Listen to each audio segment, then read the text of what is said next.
Week 1 Team of the Season cards were released, and in this video, we're going to break down and rank all of the Team of the Season cards that have come out in terms of value, abilities, and longevity of the cards. Let's hop into it. The first thing I want to bring up is all of the European cards or the World cards. Almost all of the leagues have finished, and why that's important is because there is simply no guarantee that they will receive any upgrades for the rest of the year. So if you are someone that has packed an untradeable Sami Vatanen, for example, in my opinion, unless you are a fan of the player, these are immediate sells to me. I don't see any way that you're ever going to get more value out of them unless they just start randomly upgrading each of the World cards. And there's no guarantee that they do that like they did in prior years. When we go back to NHL 23, good lord is this card art terrible, but there was about 50 99 overall cards out of the 74 that they released. So almost 2/3 of these player items actually did make it to 99, which is kind of a narrative that a lot of people have pointed out that not a lot of cards made it to 99 last year. Not really the case. However, of these 99 cards, only Henrik Tomernas, I'm saying that name wrong, hit 99 from a European league. That's it. All the rest of the 99s were either women cards or players that play in the NHL, which means of the roughly 25 cards that did not make it to 99, they're almost all either NHL rookies or players that play in the OHL, CHL, and the European cards. So again, not ideal, but if you did pack a tradable European card, 100% it's a sell for me unless you are a fan of that player. And because of that, it really hammers home how brutal this random Week 1 Team of the Season player set is, because each collectible roughly runs you about 15,000 coins, which means for 480,000 coins, you have a 50% chance of getting a world player that is more than likely never going to hit 99 overall. So again, unless you are just stupid hut rich and you're cool with getting them all, hard avoid. All right, so now let's go through the sets and the player items and go over the ranking in terms of value and effectiveness for the rest of the year. Again, always make your favorite player, please. Do not go by my rankings if one of the players are from your favorite team or you watch them all the time. Always take your favorite player. This is simply for, again, trying to add competitiveness to your team. Coming in at number 6, this is a pretty easy one of the 94 Connor Hellebuyck. First of all, there is no discount, meaning that there is no prior master set player or anything that you can trade in that you've already got to lower the cost. It is going to cost you 40 Team of the Season collectibles, which is about 600,000 coins in value. And just like every other goaltender, in my community, in my Discord, if you haven't joined it, please do so. There's about 4,000 players that just grind HUD all the time. And for every player that says, man, this Connor Hellebuyck card is fantastic, there's one or two that say, man, this Connor Hellebuyck card is trash. Until we find a way to make them actually viable based on attributes or something, they just simply will not matter. So Connor Hellebuyck comes in at number 6. This is a pretty easy one. I do want to mention that, remember, it costs about 600,000 coins to make a Team of the Season Master Set player item. If you see one for around 600,000 coins that's tradable, in my opinion, again, if you're hut rich or you have the coins, I would go ahead and buy,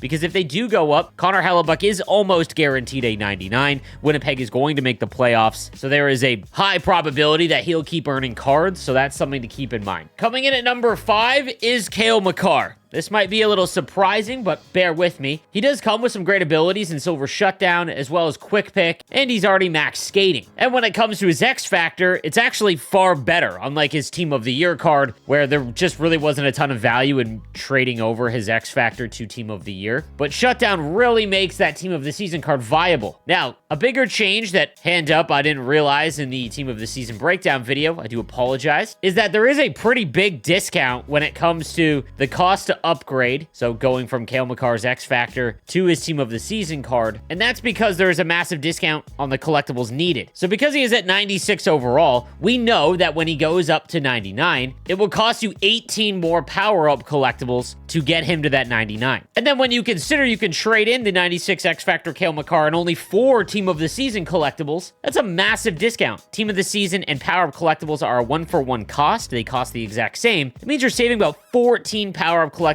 in value by going this Team of the Season route. So why is it ranked number 5? The reason being is that the Quest to 99 Cale Makar that we've already seen at the launch of the game is going to come with Silver Shutdown and 99 everything. And if you've been playing the game and completing the Quest to 99 sets, you're going to be able to just select him at 99 overall. Now, we are about 10 weeks away, but if you are going to play the remainder of the year, I just wanted to factor that cost in. The 99 Cale Makar from the Quest to 99 sets is just as good as this Team of the Season Cale Makar, which is why he comes in at number 5. I do want to mention, if you have his 96 overall X Factor and you didn't want to go the 99 Cale Makar route from the Quest to 99 set, there will be a choice set of 6 different players. We know Cale Makar is one, Connor Bedard is another, but we don't know what the other options are. I would definitely do this trade-in set, but it's not one that has a time limit. You can do it whenever, just simply because the cost is at such a discount. I also want to reiterate, if you have an untradeable Team of the Year card for any of these, be sure to trade it in. You will get the Team of the Season version and the Team of the Year version back. So even if you're not going to use one, I know it sounds expensive and kind of crazy,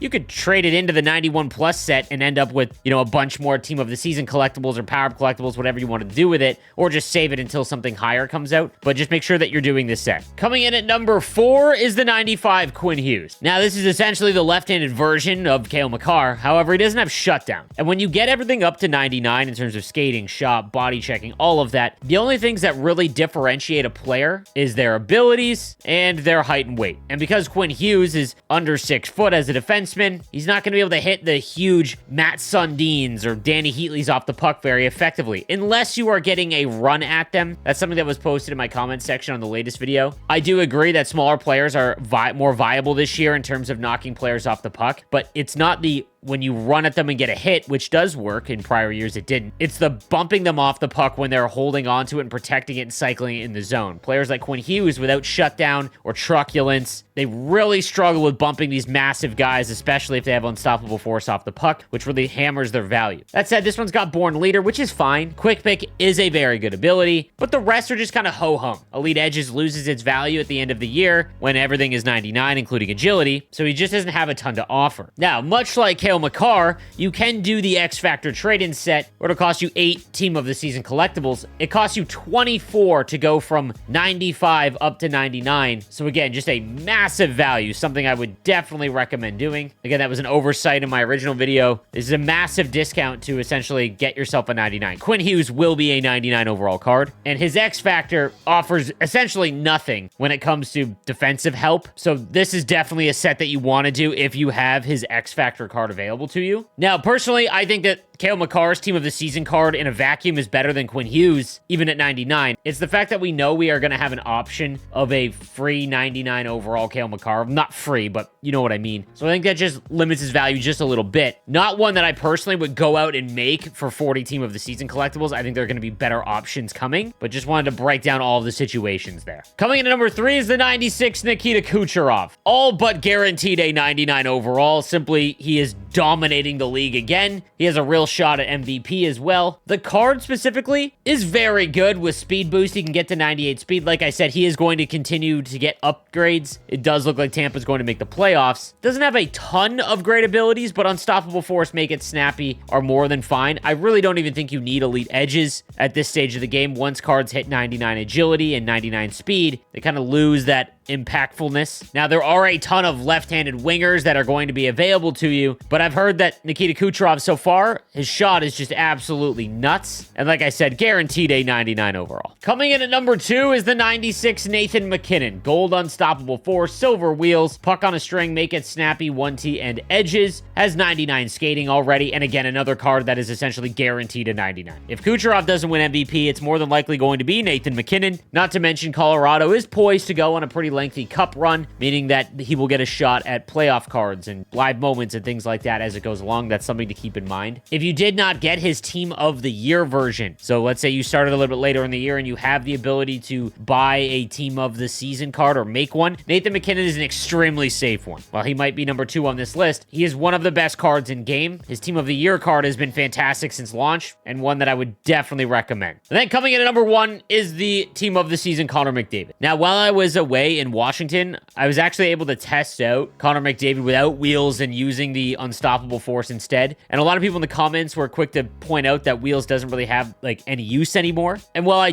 don't agree with that, it's a lot less much like Elite Edges, so I do agree there. There is a pretty big choice that you're going to have to make, and that's if you have Connor McDavid's X Factor. So this card, let's just touch on it real quick. Again, perfect card, custom stride, always faster than his stats indicate. He's 99 everything already, and will 100% be a 99, probably quicker than most. So this is easily the number one from this release. Now, in my original video, I'd mentioned that, there's a part of me that thinks, hey, maybe don't upgrade Connor McDavid's X Factor to his Team of the Season card, just simply because I like Gold Wheels more. And like I said, while I do still think that Gold Wheels is very valuable, it does lose a little bit of his effectiveness as everyone else gets up to 99 skating. I think we have to consider the X Factor cost. So again, going from 97, 98, and 99, if you have his X Factor, it is going to run you 18 power-up collectibles. So you're essentially saving yourself 14 power-up collectibles, which is a pretty massive savings, especially as we get later into the year, and if you have multiple power-up icons, things like that, power-up collectibles are still going to be pretty useful for some players. So saving yourself 14 is a pretty big discount. On top of that, I do agree with the community that having gold wheels isn't necessarily a big enough advantage because the Team of the Season has silver wheels to not go after this trade-in. So if you have his X Factor card, I would recommend trading it in with the 4 Team of the Season collectibles required to get his Team of the Season card. If